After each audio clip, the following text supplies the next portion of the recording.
Hey guys, Greg here, and today I'm going to be playing Heroquest 1989 solo. I'm using the Heroquest random dungeon generator rules. It says this is by Mitchell Hansinger.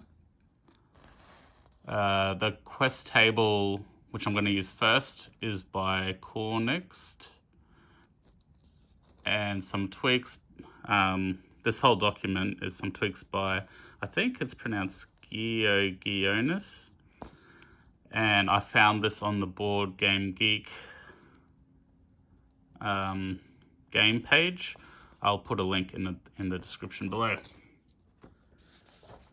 How it works is we need to select a quest first. So I'm going to roll 2d6. I got a 3. Rescue the prince for a reward of 360 gold. It says at the bottom, I will need to explore at least 4 rooms, and then I roll a d6 every time a new room is found to see if that is the objective room. The first thing I need to do is to determine which corner of the board my characters will be starting in. The board goes in front of the player with the Heroquest sign away, so it's just as if you are a player and not the dungeon master. You roll a dice. 1 will be this corner, 2 I'll be starting in this corner, 3 I'll be starting in the bottom right corner, 4 will be bottom left, 5 will be the middle, 6 is a reroll. Got a 6, of course. 5. I'll be starting in the bottom corner. You roll a d6 again, and it works the same way to figure out which corner you start in. 1, 2, 3, 4. I think 5 is the middle. Let's see what I get. Got a 6. Okay, got a 3. 1, 2, 3. So the stairwell will be the bottom right corner of this room. So I have set myself up to start in this corner. You place a door in the furthest point of the room. Basically, I'll just be going in the order of Barbarian, Dwarf, Elf, Wizard. I've given the Elf the Water School of Spells, and the Wizard has the Earth, the Fire, and the Air schools.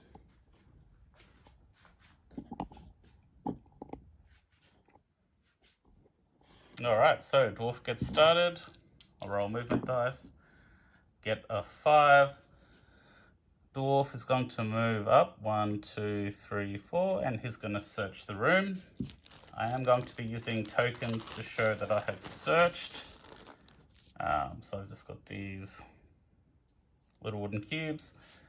Barbarian will be red. I have shuffled my treasure deck. And I get a potion of healing. That is a great start. Next up is the dwarf. He gets a 6. He'll basically move up 1, 2, 3. He will also search the room. Oh, this is a great start. Potion of strength. It will enable you to roll 2 extra combat dice in your next attack. The card is then discarded.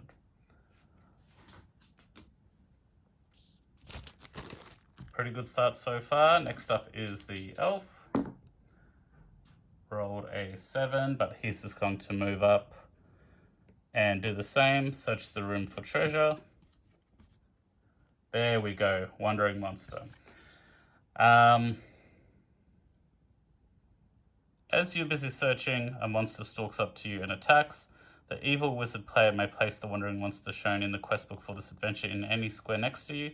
The monster attacks immediately. Return this card to the treasure pile.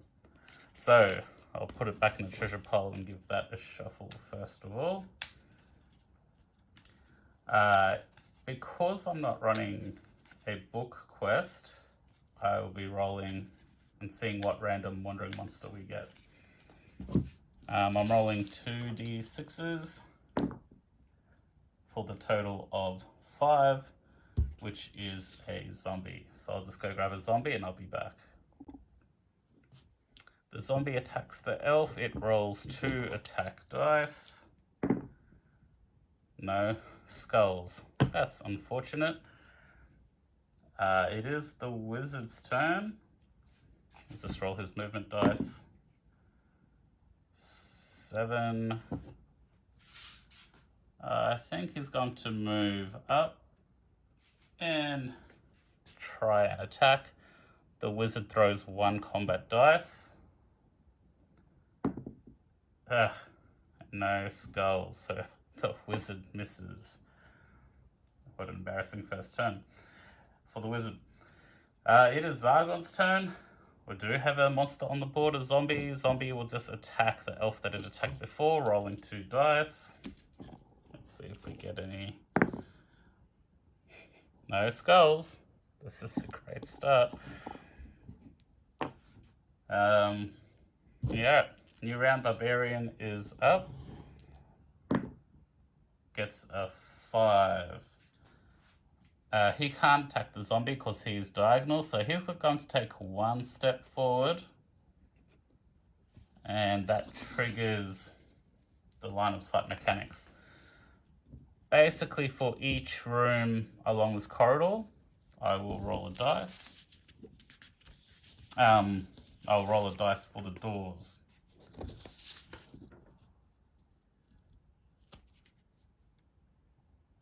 If it gets placed, place it on the corridor as far from the hero as possible on that room's wall. So, 1, 2 is none, 3 is a wandering monster, 4, 5, and 6 is door. So let's start off with this room.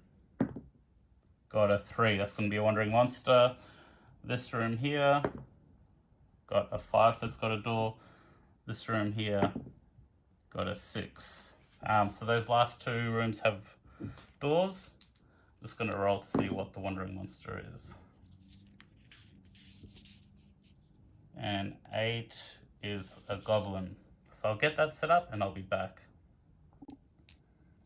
In addition to the doors, I do have to roll for a trap after. So once the hero takes a step into a room or a corridor, so he's taken 1 step, I roll for the trap. It's also 2d6. I got an 8, no traps, so that is fine. I guess he will use up his remaining movement. So that's 2, 3, 4.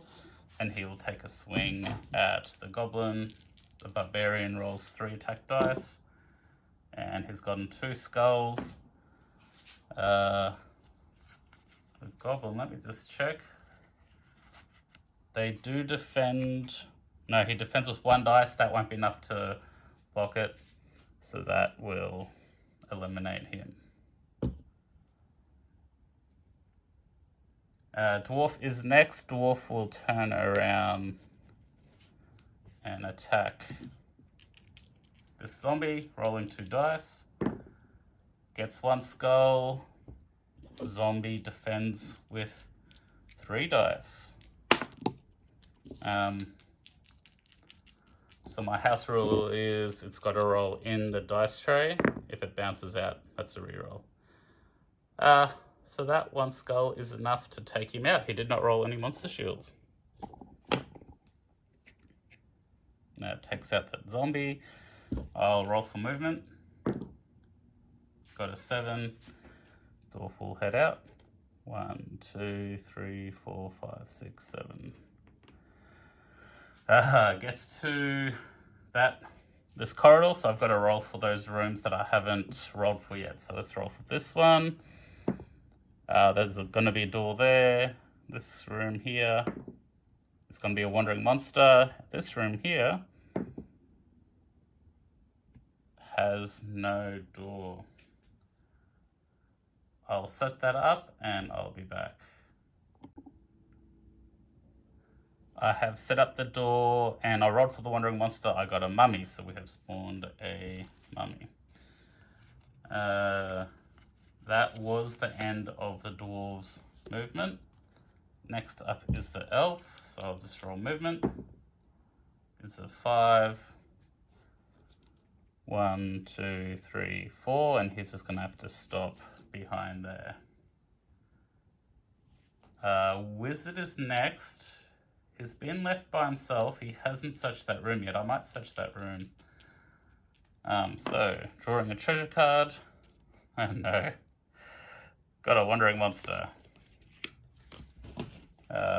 So, let's see what wandering monster it is. 6, 7, 7 is a skeleton.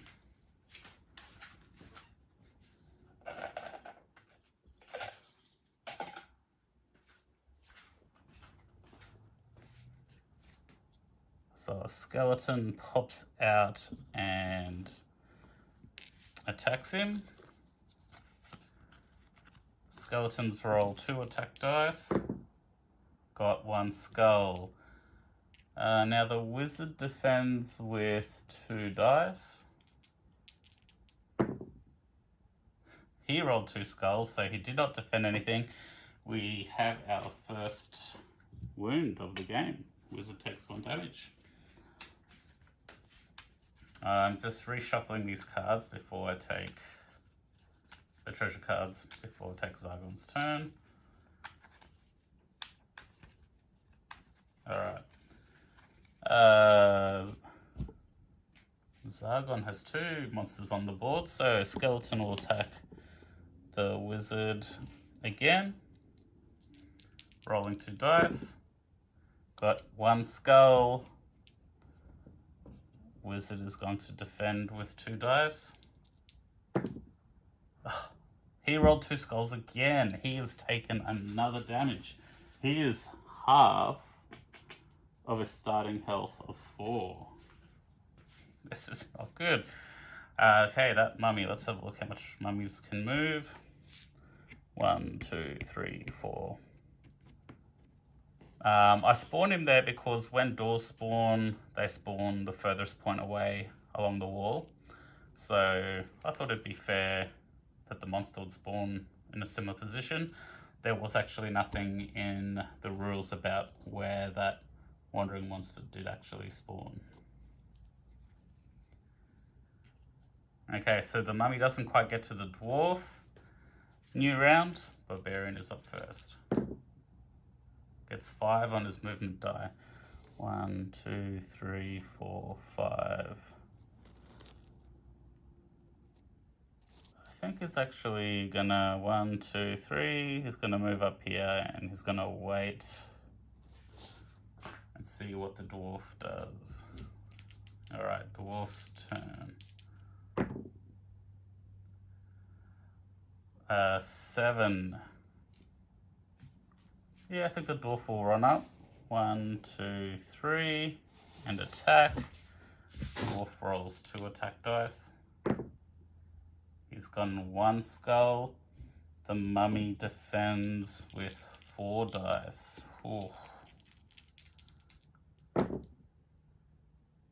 No monster shields. He has taken it out. Solid swing. Next up we have the elf. The elf might be doubling back. I think he will. Got a 5, 1, 2, 3, 4. And he will attack the skeleton, rolling 2 attack dice. Gets 1 skull. Skeleton defends with 2 dice. He's gotten 1 monster shield. Wizard's turn up next. He is going to attack with 1 dice. Okay, he's got a skull. He's going to hit. Skeleton's going to defend with 2 dice. No monster shields. The wizard takes out the skeleton. Now I'm going to roll for the wizard's movement.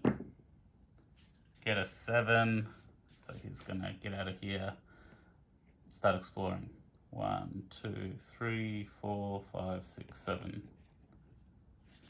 Gets that far. Zargon's turn.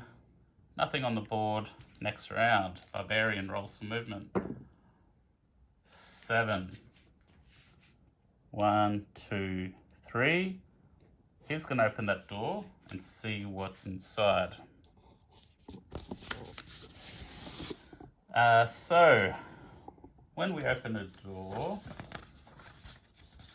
we have to roll for doors in the new room first. Alright, so let me roll a d6. A 4 is south. That wouldn't make sense. Let me just double check what the rules say. I might just roll again because I know if the door had been on the west side where he's coming from, I'd have to roll again. So I'll just roll again and see what I get. Got a 5, which is east. Okay, so there is another door in that room.